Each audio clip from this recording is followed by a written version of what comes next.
Okay, so this lecture is going to be on divination, which is the art of acquiring knowledge from divine sources, literally. It's usually associated with telling the future, which is, part of it, but not the only part of it. Now there's there's three systems that I'm going to look at specifically, but there's a few basic ideas that fundamentally underlie the concept that you can acquire knowledge from divine sources or acquire knowledge about other points in time using these systems or using others. And the fundamental underlying principle is that everything is connected. And this isn't an idea that's like foreign to the occult, it's not an idea that's specific to the occult or specific to ceremonial magic. We see this in a lot of different ideologies and a lot of different ways of understanding the universe. The interconnectedness of things is a universal idea. So the idea is that if you can look at one thing and use it to acquire knowledge about something else, then that's essentially divination. And there's as many forms of divination as there are observable phenomena, really. Like, you have everything from like pyromancy, where people are looking into flames to get this information, necromancy, where people are supposedly talking to the dead. You have people throwing objects on the ground and looking at the way that they fall and stuff like that, and getting that information that way. And those, basically, what they all come down to, whether you're talking about like astrology or tarot or pyromancy, necromancy, whatever, is your record. And this is the most important thing. This is what I want to fundamentally underlie, is that if you're doing this, what I would suggest that people do is not so much like, get a book on it, read about it, sure, but it's far more important to look at what your prediction was, or your casting was, or your spread was, or whatever, and write down what happens and keep a reliable record about what happens, and then go back and look at that record and see how does what I saw correspond with what actually took place. And in particular, my focus is mostly on the tarot myself.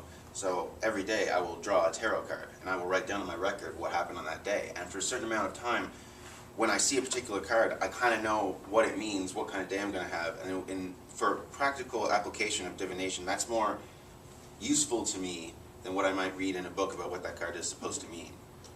And I think that that's the way that people can really get to know these systems, is by engagement. And I want to emphasize too, I think that having regular castings about regular questions is very important. Because what I would draw a dichotomy between what I call regular casting and crisis casting. When someone's in a crisis and they turn to a system of divination and they're using that to try to find out how to alleviate that crisis, the result is going to mean something different than if it's something they do on a regular basis. Perfect example, the fortune card in the tarot.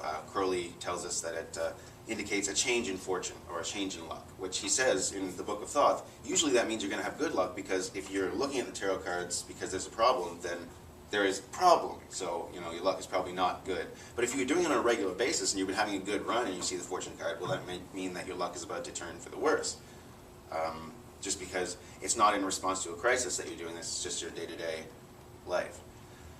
I also think that it's important that people repeatedly ask the same question, and ask the same question using different systems, especially if you're trying to decide what system you really want to focus on, what system you want to use. Like, if you have a problem, do a tarot spread, then do a I-ching, then, maybe do some geomancy. See what system gives you the answer that you can use the most and you get the most out of. And that's sort of, I think, where people will figure out what system works the best for them. And I would also like to say, there's a difference between systems like the tarot or the I-ching, and other things that I talked about earlier, like pyromancy and necromancy. Those are things that require a certain amount of, I would say that we would use our astral sight and astral senses to determine the results of those things. Some people call it psychic, whatever, and some people can do it reliably. And if you can do it reliably, then absolutely, by all means, go with that. I think that there are far fewer people who can do it reliably than think they can, but that's the kind of thing that you're using different senses, basically. One is a more intellectual thing where you're kind of like trying to understand and integrate symbols and ideas that correspond to direct symbols and ideas that show up in the system, and the other is sort of intuitive. And but if someone is capable of getting that information through intuition, well, success is your proof. So that's what I say about that. What I think that people should really look for when they do ask the same question to different systems is find the way that all these systems are answering the question in the same way. Find out what is the connecting factor. And this, I think, takes us right back to the AA system, where Crowley talks about the experience of crossing the abyss, of realizing the ultimate unity of all existing things. And this is, in a way, an intellectual preparation for that kind of experience, what the Hindus would call samadhi, or something like that. Because when you train your mind to look for those connections and see those connections, I should make this very clear. The Oath of the Abyss is to take all phenomena basically as a direct communication of God personally with your spirit. So that's something that would border on schizophrenia if someone hadn't done the right yoga and the right mental preparation. And divination, I think, is part of that mental preparation, because it prepares you to look for the interconnectedness of things and see that interconnectedness. And really, a lot of the things that someone would confront that are upsetting about that or difficult to deal with about that, you will confront through divination. Because you will get sometimes results that you don't want to see and don't want to hear. I literally once threw a I-ching hexagram that I didn't want to see, and I threw the coins, because I used coins, 6 more times and got the same hexagram all 6 times, which was just a sign that things weren't going to change in the way that I wanted them to change.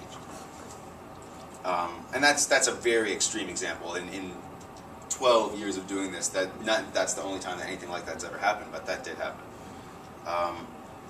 Now, to preface this, I will say, if anyone's interested in actually going out and becoming a fortune teller or whatever, it is considered fraud in Canada to do this unless you are registered and accredited. So you become a registered astrologer, a tarot reader, stuff like that. If you are, and I do think, and some people don't like this, but I think it is actually important, because there are a lot of frauds out there, and if someone has a genuine complaint about the way they've been treated, or they feel like they've been swindled or misled, then I think it is important for them to have a legal vehicle to address that and address those concerns. Also, when you deal with people who come to fortune tellers, speaking from experience, a lot of times they are emotionally unstable. And if you tell them things that cause them to go out and hurt themselves or do something that is, deleterious to whatever, then, there are consequences to that, is basically what I'm saying. And I think people should be aware of that, and they should be careful about that when they're doing this. That's particularly if you're doing it for money, I suppose, right? Well, yes, exactly.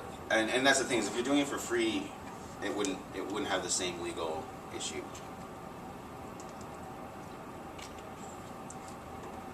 So the first system that I want to talk about, because there isn't really a whole lot of point in talking too much about stuff like pyromancy, necromancy, and whatnot, or reading bones, because that's, like I say, it's intuitive, so there isn't really much to explain. It's either you can get into it, and if you can really get into it and get information, and that information is useful to you, great. But I can't say much more about it than that. Eliphas Levi has a great ritual from necromancy in his Doctrine and Ritual Transcendental Magic, and he pretty much explains how to do it more clearly than I could, certainly. So if people are interested in that, then I'd suggest them looking it up there, but that's the only one that I could even think of that has those kind of specific elements. Of the 4 major systems, because in Crowley's system he talks about 4 major systems of divination, which are tarot, the I-ching, astrology, and geomancy. The one that I really can't speak to is geomancy. I've never really practiced it much. I don't know much about it.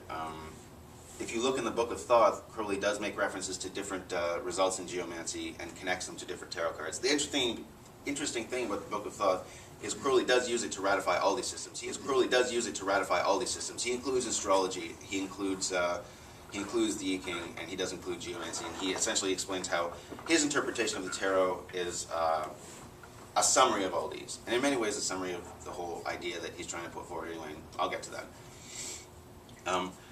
The first system that I'm going to talk about is the I-ching. I personally, if I have a direct question that has a direct answer, I'm not talking about the mood of what I want to establish or trying to get a symbol to interpret or whatever. If I just have a simple question, then I find that's probably the most useful system. If people are going to work with this system, I would say to look at multiple translations or transliterations, of the book, because Chinese is a very complicated language, which I know very little about myself. So, and different words can be interpreted in multiple different ways. So it's really important to look at the different ways that different people